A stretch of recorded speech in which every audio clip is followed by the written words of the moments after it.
अब आपको क्रिकेट की दुनिया से एक बेहद दुखद खबर के बारे में बताएंगे जो एक युग के अंत की तरह है। दुनिया के सबसे महान ऑलराउंडर में से एक सर गारफील्ड सोबर्स, जिन्हें लोग गैरी सोबर्स के नाम से जानते हैं, उनका 89 साल की उम्र में निधन हो गया।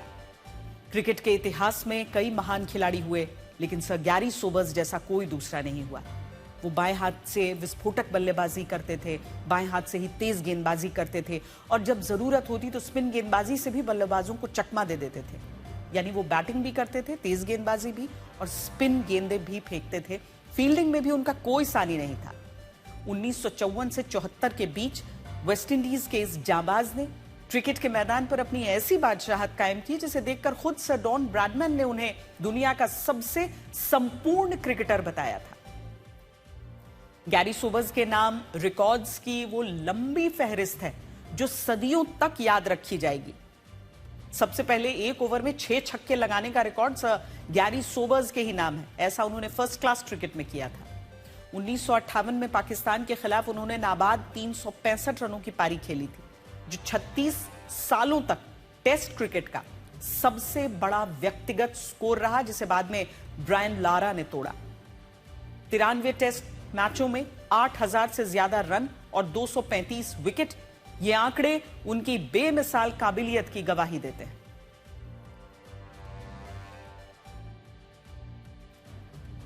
अब क्रिकेट फैंस के लिए आईसीसी ने एक ऐसी खबर दी है जिसने पूरे खेल का समीकरण बदल कर रख दिया है। अगर आप सोचते हैं कि वर्ल्ड कप में ग्रुप स्टेज में 2-4 मैच जीतकर कोई भी टीम आसानी से आगे निकल जाएगी, तो अब ऐसा नहीं होने वाला। आईसीसी ने वनडे वर्ल्ड कप 2027 और टी20 वर्ल्ड कप 2028 के फॉर्मेट में कई बड़े बदलाव किए हैं, जिसकी वजह से अब हर एक मैच करो या मरो जैसा होगा। जहां छोटी टीमों को बड़ा मौका मिला है, तो बड़ी टीमों के लिए खतरा बढ़ गया है। सबसे पहले बात करते हैं 50 ओवर के मैच की, यानी वनडे वर्ल्ड कप 2027 की, जो साउथ अफ्रीका, जिम्बाब्वे और नमीबिया में खेला जाना है। इसका गणित और फॉर्मेट आसान भाषा में समझते हैं। अगले साल 4 अक्टूबर से 21 नवंबर तक खेले जाने वाले इस वर्ल्ड कप में कुल 14 टीमें हिस्सा लेंगी। ये 14 टीमें आपस में 54 मैचें खेलेंगी। पहले राउंड में सबसे नीचे की रैंकिंग वाली 3 टीमों के बीच त्रिकोणीय मुकाबला होगा, जिनमें से सिर्फ एक टीम आगे जा पाएगी।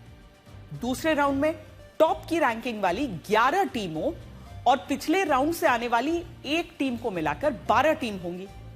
ये 6-6 के 2 ग्रुप्स में बटेंगी और तीसरे राउंड में पिछले दोनों ग्रुप की 3-3 टीमें पहुंचेंगी और दोनों ग्रुप की बाकी 6 टीम में से एक और बेस्ट टीम अगले राउंड में पहुंचेगी। इस तरह 7 टीमें अगले राउंड में पहुंचेंगी। अगला राउंड सुपर 7 का होगा, जिसमें से सभी टीमें एक दूसरे के खिलाफ मैच खेलेंगी। इनमें से टॉप 4 टीमें सेमीफाइनल में पहुंचेंगी, जहां से फाइनल और फिर विजेता तय होगा। यानी पहले जो टीमें ग्रुप स्टेज खेलकर सीधे आगे बढ़ जाती थी, अब उन्हें सुपर 7 के चक्रव्यूह से गुजरना होगा, जहां हर मैच टूर्नामेंट की दिशा तय करेगा। असली सस्पेंस और रोमांच आईसीसी ने फटाफट क्रिकेट यानी टी20 वर्ल्ड कप में डाला है। ऑस्ट्रेलिया और न्यूजीलैंड में होने वाली 2028 की टी20 वर्ल्ड कप से सुपर 8 का दौर खत्म हो रहा है और उसकी जगह एंट्री हो रही है सुपर 10 और एलिमिनेटर की। 2024 और 26 के वर्ल्ड कप के फॉर्मेट में 5-5 टीमों के 4 ग्रुप होते थे, जिनमें से 2-2 टीमें सुपर 8 में जाती थीं। फिर सेमीफाइनल और फाइनल का सफर तय होता था। लेकिन अब 2028 की टी20 वर्ल्ड कप में 4-4 टीमों के 5 ग्रुप बनाए जाएंगे। हर ग्रुप में से 2 टीमें अगले राउंड में जाएंगी, यानी कुल 10 टीमें अगले राउंड में होंगी। इन 10 टीमों को 5-5 के 2 ग्रुप्स में बांटा जाएगा। यही सबसे बड़ा ट्विस्ट है। दोनों ग्रुप्स में टॉप पर रहने वाली एक-एक टीम सीधे सेमीफाइनल में एंट्री लेगी, जबकि दोनों ग्रुप्स में दूसरे और तीसरे नंबर पर रहने वाली टीमें एलिमिनेटर राउंड में जाएंगी। इनमें से जीतने वाली दोनों टीमें सेमीफाइनल में पहुंच जाएंगी, जहां से आगे का सफर तय होगा। यह फॉर्मेट फैंस को भले ही रोमांचक लग रहा हो, लेकिन तमाम एक्सपर्ट्स कुछ गंभीर आरोप लगा रहे हैं। उनका कहना यह है कि भारत और पाकिस्तान के बीच ज्यादा मैच कराने के लिए यह किया जा रहा है। ये बात जग जाहिर है कि आईसीसी के रेवेन्यू का 70 से 80% भारतीय बाजार यानी ब्रॉडकास्टिंग राइट्स, एड्स, स्पॉन्सर्स से आता है। एक भारत पाकिस्तान मैच की व्यूअरशिप और विज्ञापन दरें किसी भी दूसरे मैच की तुलना में 5 से 10 गुना तक अधिक होती हैं। इसीलिए जब भी आईसीसी कोई नया फॉर्मेट लाती है तो उस पर कमर्शियल एजेंडा और भारत पाकिस्तान को ज्यादा से ज्यादा भिड़ाने के आरोप लगते हैं। अगर हम T20 वर्ल्ड कप 2028 के नए फॉर्मेट को देखें तो ये आरोप काफी हद तक सही महसूस होंगे आपको। इस फॉर्मेट को इस तरह डिजाइन किया गया है कि बड़ी टीमें टूर्नामेंट में ज्यादा समय तक टिकी रहें, जिससे व्यूअरशिप बनी रहे। नए फॉर्मेट में 4-4 टीमों के 5 ग्रुप बनाए जा रहे हैं। इसका मतलब कि शुरुआती दौर में टीमें केवल 3-3 मैच खेलेंगी। इस फॉर्मेट की सबसे बड़ी खासियत यह है कि ग्रुप स्टेज के बाद सुपर 10 होगा। आईसीसी की हमेशा यह कोशिश रहती है कि भारत और पाकिस्तान को एक ही ग्रुप में रखा जाए। 2007 के वनडे वर्ल्ड कप जैसे फॉर्मेट में अगर भारत या पाकिस्तान जैसी टीम शुरुआती 1 या 2 मैच हारकर बाहर हो गई थी तो ब्रॉडकास्टर्स को करोड़ों का नुकसान हुआ था।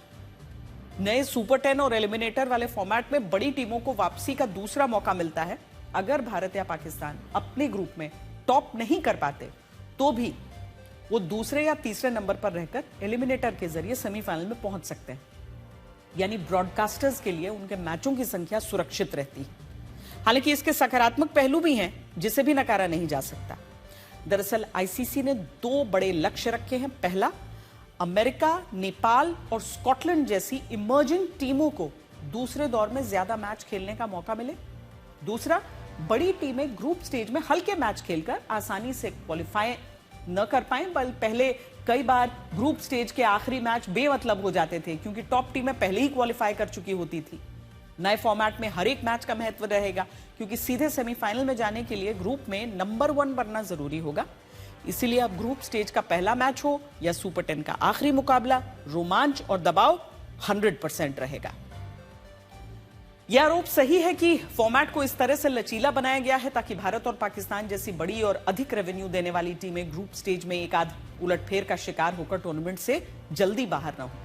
आईसीसी इसे रोमांच बढ़ाने, क्रिकेट को ग्लोबल बनाने इसका नाम देती है, लेकिन पर्दे के पीछे ब्रॉडकास्टर्स का अरबों डॉलर का निवेश इस बात को सुनिश्चित करवाता है कि टूर्नामेंट का फॉर्मेट ऐसा हो जो दर्शकों को आखिरी हफ्ते तक टीवी स्क्रीन से बांध कर रख सके। आज आपको क्रिकेट से जुड़ी एक और जरूरी खबर दिखाते हैं जिससे शायद क्रिकेट फैंस निराश हो सकते हैं। चर्चा है कि रविवार को लॉर्ड्स के ऐतिहासिक मैदान पर क्रिकेट इतिहास के एक सुनहरे अध्याय का अंत होने जा रहा है। दावा किया जा रहा है कि टीम इंडिया के पूर्व कप्तान और दिग्गज सलामी बल्लेबाज रोहित शर्मा अपना आखिरी वनडे मुकाबला खेलने उतर सकते हैं। इस वक्त भारतीय क्रिकेट में बड़े बदलाव की आहट है। सूत्रों के अनुसार बीसीसीआई की सिलेक्शन कमेटी और कोच गौतम गंभीर ने 2027 वनडे वर्ल्ड कप के रोडमैप को लेकर रोहित शर्मा से चर्चा की है। सिलेक्टर्स ने साफ कर दिया है कि वो भविष्य की ओर देख रहे हैं और यशस्वी जायसवाल जैसे युवा बल्लेबाजों को आगे मौका देना चाहते हैं। ऐसे में इंग्लैंड के खिलाफ लॉर्ड्स में होने वाला तीसरा वनडे मैच रोहित शर्मा के अंतर्राष्ट्रीय करियर का विदाई मुकाबला हो सकता है। संन्यास की इन अटकलों को तब और हवा मिल गई जब खबर आई कि रोहित शर्मा के माता पिता लंदन पहुंचे। बताया जा रहा है कि सिलेक्टर्स के साथ हुई बातचीत के बाद खुद रोहित ने अपने माता पिता के लिए ये विशेष व्यवस्था की है ताकि वो लॉर्ड्स के ऐतिहासिक मैदान पर उनके इस संभावित विदाई मैच के गवाह बन सकें। दरअसल रोहित शर्मा T20 और टेस्ट फॉर्मेट को पहले ही अलविदा कह चुके हैं और इंग्लैंड का ये दौरा उनके लिए अभी तक कुछ खास नहीं रहा है। हालांकि 3 दोहरे शतकों के साथ 33 वनडे शतक लगा चुके इस महान खिलाड़ी की विदाई को फैंस यादगार बनते देखना चाहते हैं। अब देखना यह है कि इन अटकलों में कितनी सच्चाई है।